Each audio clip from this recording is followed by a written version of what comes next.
안녕하세요. 집에 있으면 전혀 보지 않을 것 같아 리뷰를 해서 책을 보려고 하는 미망이의 서재 미망이입니다. 오늘 미망이 서재에서 리뷰할 책은 성서의 형성, 성서는 어떻게 형성되었는가 입니다. 책 편집 디자인은 어떤가요? 제가 디자인 전문가는 아니지만 제 기준에 있어 이 책의 디자인보다는 이 책이 더 좋았어요. 이유는 너무 단순하게도 깔끔하고 심플하게 보였기 때문이죠. 크기도 컴팩트해서 책을 들고 읽기에도 너무 편리했어요. 무엇보다 이번 책은 번역이 너무 좋았어요. 교수님이 입말로 강의해주는 느낌이라고 해야 할까? 한번 보세요. 성서는 변화되지도 의문시 되지도 않았다고 생각합니다.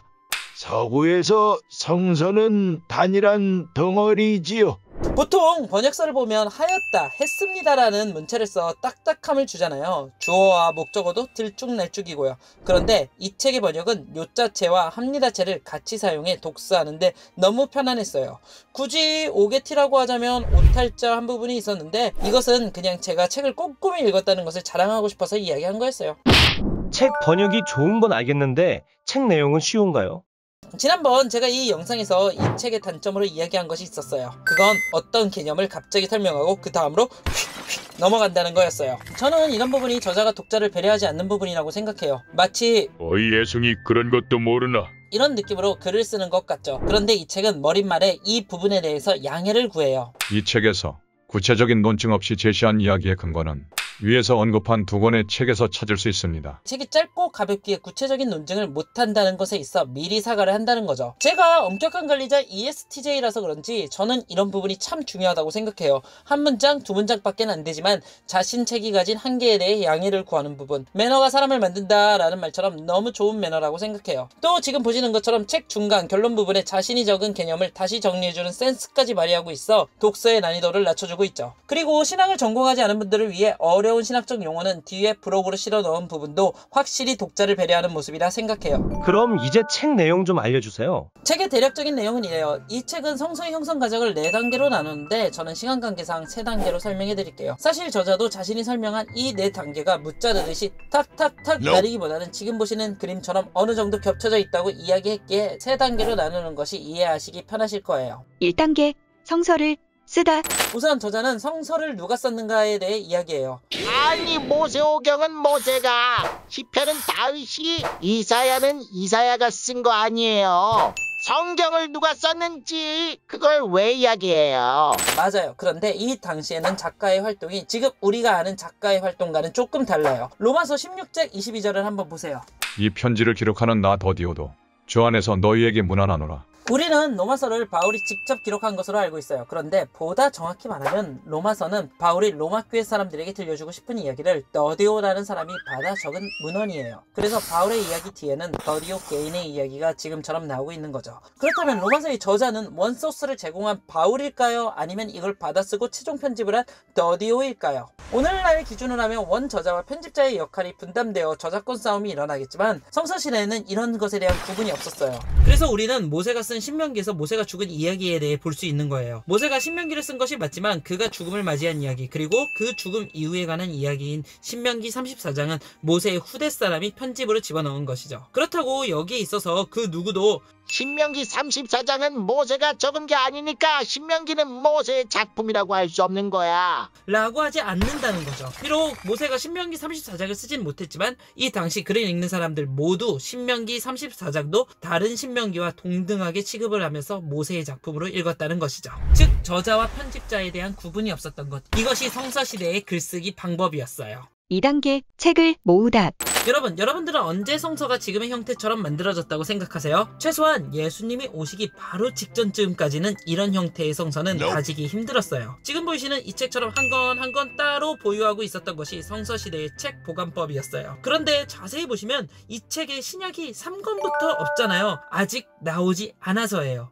그럼 저는 3권이 나오면 3권을 사고 4권이 나오면 또 4권을 사고 5권이 나오면 또 5권을 사겠죠. 이 당시 사람들도 그랬어요. 구약과 신약 각 책들을 사람들이 수집해서 가지고 있기를 원했어요. 구약의 경우 모세오경을 중심으로 수집이 되었고 신약의 경우 복음서와 바울서신을 중심으로 수집되어져 갔죠. 그러다 문제가 하나 생겨나요. 그것은 성서를 모으다 보니 서로 안 맞는 부분이 있었다는 것이에요. 가령 사복음서의 경우 어디에서는 향유를 붓는 여인이 예수님 머리에 향유를 부었다고 하지만 또 다른 곳에서는 머리털 털로 예수님의 발을 닦았다고 하잖아요. 또 제가 이전 이 영상에서 다룬 것처럼 사무엘서에서는 사무엘이 에브라임 지파로 나와 있지만 역대기에서는 레위 지파로 나온 것처럼 성서 안에 서로 모순되는 내용들이 생기기 시작했다는 것이죠. 오늘 살아가는 우리 입장에서는 이렇게 앞뒤가 안 맞는 내용이 말이 안 된다고 생각하잖아요. 뭔가 책을 모으더라도 기존의 내용을 해치지 않는 선에서 모아야 하는데 성서시대 사람들은 성서를 모을 때 그 모순을 인정하고 모았다는 것이에요. 오히려 이 모순이야말로 성서를 더 성서답게 해준다고 생각했다고 하더라고요. 3단계 경전을 정하다. 이렇게 사람들이 성서를 모으고 수집하다 보니 사람들 사이에서 몇 권의 책들에 대한 찬반이 일어나요. 예를 들어 전도서, 아가서, 에스더는 하나님의 이름이 안 들어갔기 때문에 빼야 하는 것 아닌가라는 문제가 제기가 되었고, 신약의 경우 베드로후서와 요한 3서의 경우 설교로 쓰기 좀 애매하다라고 해서 성경 후보군에서 제외할 것을 고민했다고 하네요. 사실 우리나라의 경우도 요한 3서를 제외하면 전도서, 아가서, 베드로후서가 설교 시간에 본문으로 나오는 경우는 굉장히 드물잖아요. 초대교회도 마찬가지였다는 거예요. 이분들도 지금 여러분들처럼 이해 안 되고 재미없는 예언서 보면서 한숨 푹푹 쉬셨고, 또 뭔가 짧고 아쉬운 일반 서신들을 보면서 왜 이리 허무하지? 대체 뭔 말을 하고 싶은 거야? 라고 생각했다는 것이죠. 그러면서 이들은 아주 천천히 오랜 시간 협의를 통해 지금의 성서를 확정지었어요. 무슨 내용인 줄 알겠는데 이게 무슨 의미가 있는 거죠? 저는 지금 총 3가지를 말했어요. 1번, 성서시대의 글쓰기는 오늘 우리가 생각하는 글쓰기와 다르다. 2번, 성서는 한 번에 형성되지 않고 차츰차츰 한 권, 2권 모아졌다. 3번, 그 과정에서 약간의 논쟁 및 충돌이 있긴 있었지만 오랜 시간 협의 끝에 만들어진 것이 지금의 성서이다. 이 세 개념을 잘 생각해보면 우리는 하나의 답을 찾을 수 있어요. 그것은 성서는 아주 오랜 시간 천천히 만들어져 갔고, 그 안에서 내적 모순 혹은 애매하다고 불리는 책들을 초대교회는 다 수용을 했다는 것이에요. 현대를 살아가는 우리는 저자가 누구인가? 이것이 저자의 순수한 내용인가? 아니면 중간에 누가 각색을 한 것인가? 왜 성경은 앞과 뒤가 맞지 않은가에 대해 명확히 알아야 한다고 생각하잖아요. 그런데 성서는 아쉽게도 애시당초 그런 논리로 접근하는 책이 아니라는 것이죠. 고대에 쓰여진 책이니 당연히 고대 시대 사람들의 관점으로 보고 그것을 우리 시대에 맞게 적용을 해야 하는데, 희한하게도 우리는 반대로 성서를 읽고 있어요. 오늘날 우리의 관점으로 성서를 보면서 성서에 안 맞는 부분을 억지로 끼워 맞추고 있죠. 일례로 저자는 누가복음의 5장이 누가복음 4장보다 먼저 일어난 사건이라 합니다. 왜냐하면 마가복음에서 누가복음 5장의 사건이 먼저 나오기 때문이죠. 이렇게 우리는 성경을 우리 시대의 관점으로 끼워 맞춰서 보고 있어요. 그리고 적용은 현대를 살아가는 나 자신에게 하기보다는 예수님이 원수도 사랑해야 한다고 했지만 그게 현대를 사는 나와 큰 상관은 없는 내용인 것 같아. 그 시대니까 가능했던 이야기였어. 이라고 하면서 끝내잖아요. 이런 우리에게 이 책은 성서의 형성 과정을 알려주면서 성서에 대해 우리가 취해야 하는 태도를 알려주고 있죠. 이번 이야기도 지난번 이야기처럼 굉장히 낯선 이야기네요. 제가 지금 설명한 내용들은 이 책들 다 맨 앞에 나오는 내용들이에요. 그렇다면 이 책의 경쟁력은 무엇이 있는가? 성서학을 맨 처음 입문하기에는 굉장히 쉽고 좋은 책이라는 거예요. 제가 신학교 08학번인데 라떼는 말이죠, 사실 이렇게 친절하게 설명해주는 책이 없었어요.